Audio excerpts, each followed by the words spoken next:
कहते हैं वक्त भी सिखाता है और गुरु भी सिखाता है, लेकिन दोनों में फर्क सिर्फ इतना है कि गुरु सिखाकर इम्तिहान लेता है और वक्त इम्तिहान लेकर सिखाता है।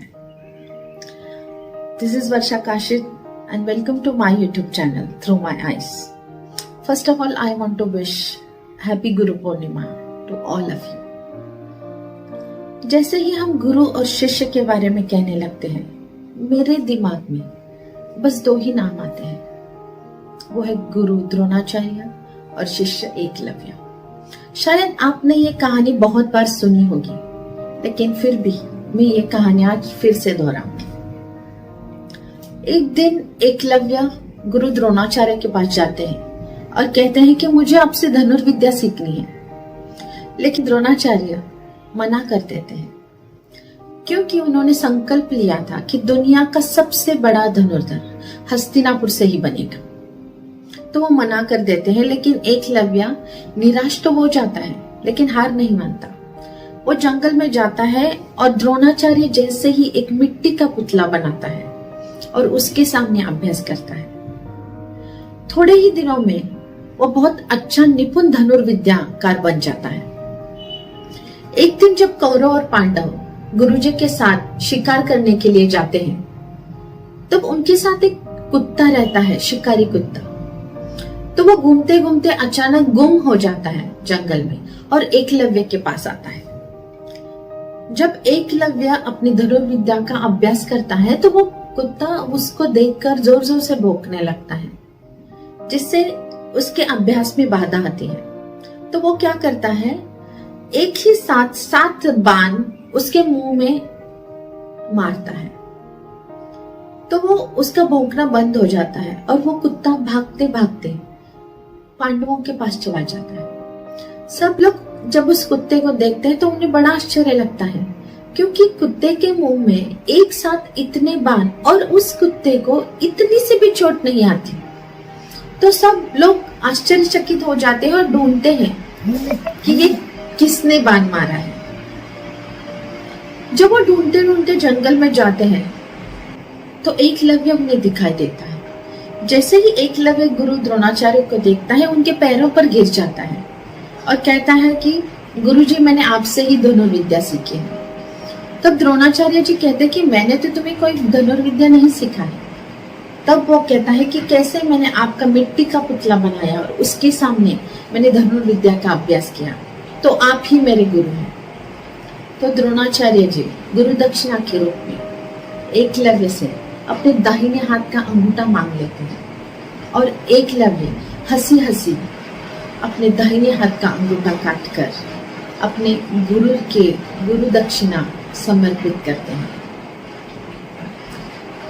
जाते जाते द्रोणाचार्य जी एकलव्य को सांकेतिक भाषा में ये बताते हैं कि कैसे तर्जनी और मध्यमा के मदद से तुम धनुर्विद्या का अभ्यास कर सकते हो। इस कहानी को सुनने के बाद हमारे मन में द्रोणाचार्य जी के बारे में शंका उत्पन्न होती है। हमें लगता है कि उन्होंने एकलव्य पर अन्याय किया, लेकिन ये गलत बात है। ऐसा बिल्कुल भी नहीं है। इसके 3 कारण हैं। पहला कारण, उन्होंने जाते जाते एकलव्य को एक आधुनिक तीरंदाजी की तकनीक बताकर एक आधुनिक तीरंदाजी की तकनीकी का जन्म हुआ। हम जो तीरंदाजी अभी यूज करते हैं, हम वो नहीं करते जो अर्जुन करता था, हम वो करते हैं जो एकलव्य करता था। वो जानते थे कि भविष्य में एकलव्य अमर होगा। अगर वो दान के रूप में एकलव्य से अंगूठा नहीं मांगते तो शायद आज हमें ये पता भी नहीं होता कि एकलव्य नाम का कोई शिष्य था। हम उसे जानते ही नहीं। दूसरा कारण ये था, द्रोणाचार्य जी ने खुद को छोटा कर अपने शिष्य को महान बना दिया। ऐसा बहुत कम गुरु होते हैं जो खुद को छोटा करके अपने शिष्य को महान बनाते हैं, लेकिन द्रोणाचार्य जी ने ऐसा किया। और तीसरा कारण ये था कि उन्होंने संकल्प किया था कि वो अर्जुन को सर्वश्रेष्ठ धनुर्धर बनाएंगे। और उन्होंने वो किया। तो ये 3 कारण थे और ये एक महान गुरु थे और एक महान शिष्य थे। लेकिन महान गुरु तब भी बनते हैं जब एक कोई महान शिष्य होता है। तो दोस्तों, इस कहानी से हमें क्या सीख मिलती है कि जहां चाह होती है वहां राह मिलती ही है। अगर आप किसी काम को करने का मन बना ले तो दुनिया का कोई भी आपको वो काम करने से नहीं रोक सकता। लेकिन क्या होता है, हम कभी अपनी परिस्थितियों को दोषी मान लेते हैं, कभी अपने आसपास के लोगों को या कभी खुद को। लेकिन जिससे सफलता पानी है वो हार नहीं मानता, वो अपनी राह ढूंढ ही लेता है। तो इस एकलव्य की कहानी से हमें ये प्रेरणा मिलती है कि हमें हार बिल्कुल नहीं माननी है और अपने हौसलों से अपने हालातों को बदलना है। किसी ने बहुत खूब कहा है कि सत्य को कहने के लिए शपथ की जरूरत नहीं होती। सत्य को कहने के लिए किसी शपथ की जरूरत नहीं होती। नदी को बहने के लिए किसी पथ की जरूरत नहीं होती। और जो आगे बढ़ते हैं अपने मजबूत इरादों को लेकर, उन्हें मंजिल पाने के लिए किसी रथ की जरूरत नहीं होती।